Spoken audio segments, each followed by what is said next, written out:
Cette vidéo est dans la continuité de la précédente et vous rappelle les notions et les compétences de base à acquérir, cette fois en géographie en terminale Bac Pro. Donc vous allez voir le vocabulaire incontournable à connaître et développer vos compétences cartographiques en maîtrisant les repères spatiaux qui sont associés au thème à étudier. Le chapitre 1, il concerne l'accès aux ressources pour produire, consommer, se loger et se déplacer. Voici les mots-clés à connaître. L'aménagement des territoires, qui dépend des politiques de l'État ou des collectivités territoriales sur un territoire donné, et le but est de façonner ce territoire. Les changements globaux, ce sont l'ensemble des modifications planétaires et de certains équilibres qui ont un impact sur les écosystèmes, et ces changements sont liés aux activités humaines.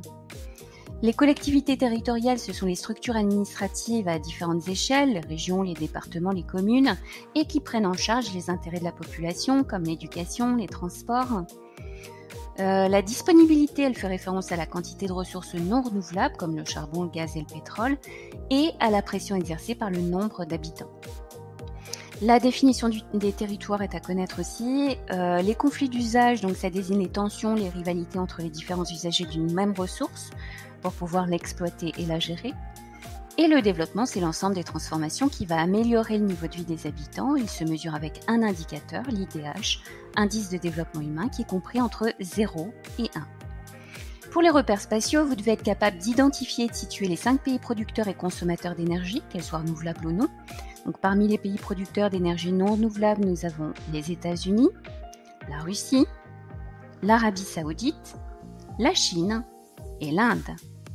Et pour les pays consommateurs d'énergie, nous avons les États-Unis, la Chine, l'Union européenne, l'Inde et la Russie.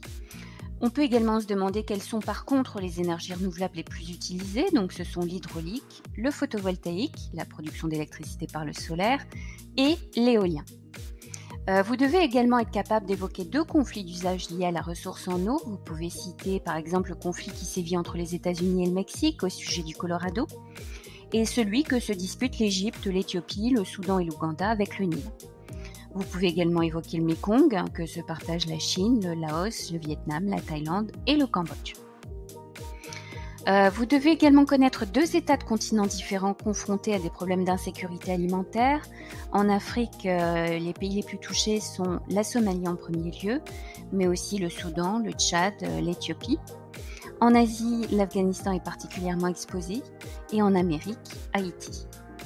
On passe au chapitre 2 qui zoome sur les sociétés et les risques pour pouvoir anticiper et réagir, se coordonner et s'adapter. Voici les mots que vous devez connaître. L'adaptation, c'est la capacité à ajuster son organisation pour tenir compte des changements environnementaux ou climatiques.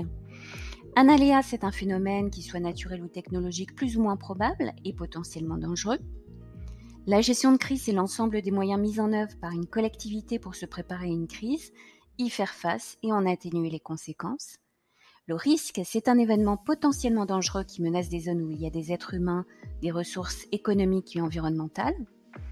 Le risque climatique, ce sont les risques de sécheresse, d'inondations, de tempêtes et de cyclones qui sont accrus, notamment à cause du réchauffement climatique. Le risque systémique, c'est le risque qu'un accident d'origine tectonique ou naturelle dégénère en une catastrophe touchant toute l'organisation d'un territoire. Et la prévention, c'est l'ensemble des mesures prises pour se préserver des risques ou en limiter les conséquences et faciliter sa gestion de crise. Ici, vous devez être capable d'évoquer 5 exemples localisés de risques majeurs sur des continents différents, à la fois sur des risques naturels, technologiques, sanitaires, la menace terroriste et les risques cyber. Parmi les risques naturels, on peut évoquer le tsunami qui s'est produit en Thaïlande et au large des côtes indonésiennes en 2004 et qui a été provoqué par un séisme en mer dans le golfe du Bengale. On peut évoquer aussi l'éruption du volcan Leyjavjol en Islande en 2010, mais également le séisme qui s'est produit en Haïti en 2010 et qui a provoqué près de 300 000 morts. Les séismes et tsunamis qui ont eu lieu régulièrement le long de la ceinture de feu et notamment au Japon en 2011 avec Fukushima. Et enfin l'ouragan Irma qui s'est produit en 2017 et qui a touché tout l'arc antillais et qui a dévasté les îles de Saint-Martin et Saint-Barthélemy.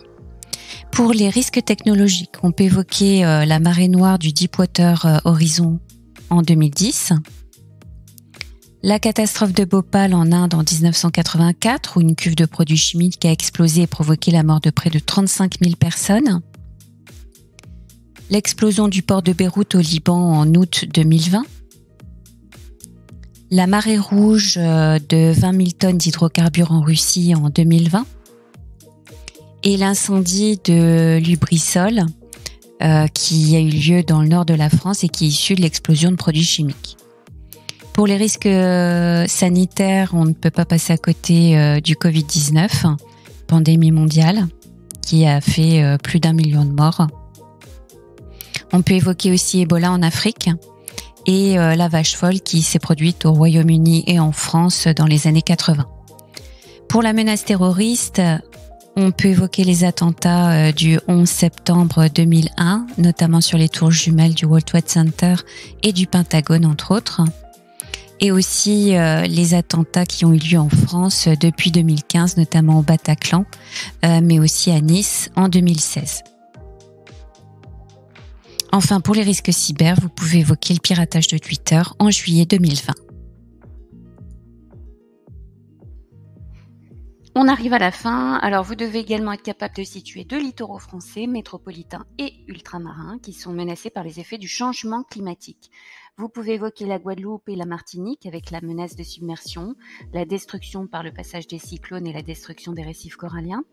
Vous pouvez évoquer Soulac-sur-Mer en Aquitaine, en France, avec l'érosion du littoral et le retrait du trait de côte. Et enfin le littoral de la Charente-Maritime à la Gironde, avec les inondations régulières. Vous devez également connaître 3 acteurs qui interviennent à différentes échelles dans la gestion des risques, les acteurs en France, ceux-ci, et les acteurs dans le monde, ceux-là. Et puis j'ai oublié de vous parler dans le chapitre 1 de cette partie-là, donc vous devez également maîtriser les institutions et les collectivités territoriales qui sont impliquées dans l'aménagement des territoires, les régions, donc on en compte 13 en France métropolitaine depuis 2016 et 5 d'outre-mer, les départements, on en a 96 en France et 4 DOM, avec la Martinique, la Guadeloupe, la Guyane et la Réunion. Les communes, on en compte à peu près 35 000 en 2020 et les communautés de communes, 997. Comme pour l'histoire et l'EMC, je vous invite à vous reporter également aux synthèses et aux séquences de cours que vous avez sur le Padlet qui vont vous permettre de compléter vos connaissances. Je vous souhaite bon courage, de bonnes révisions et de bonnes épreuves pour la semaine prochaine. Created using Powtoon.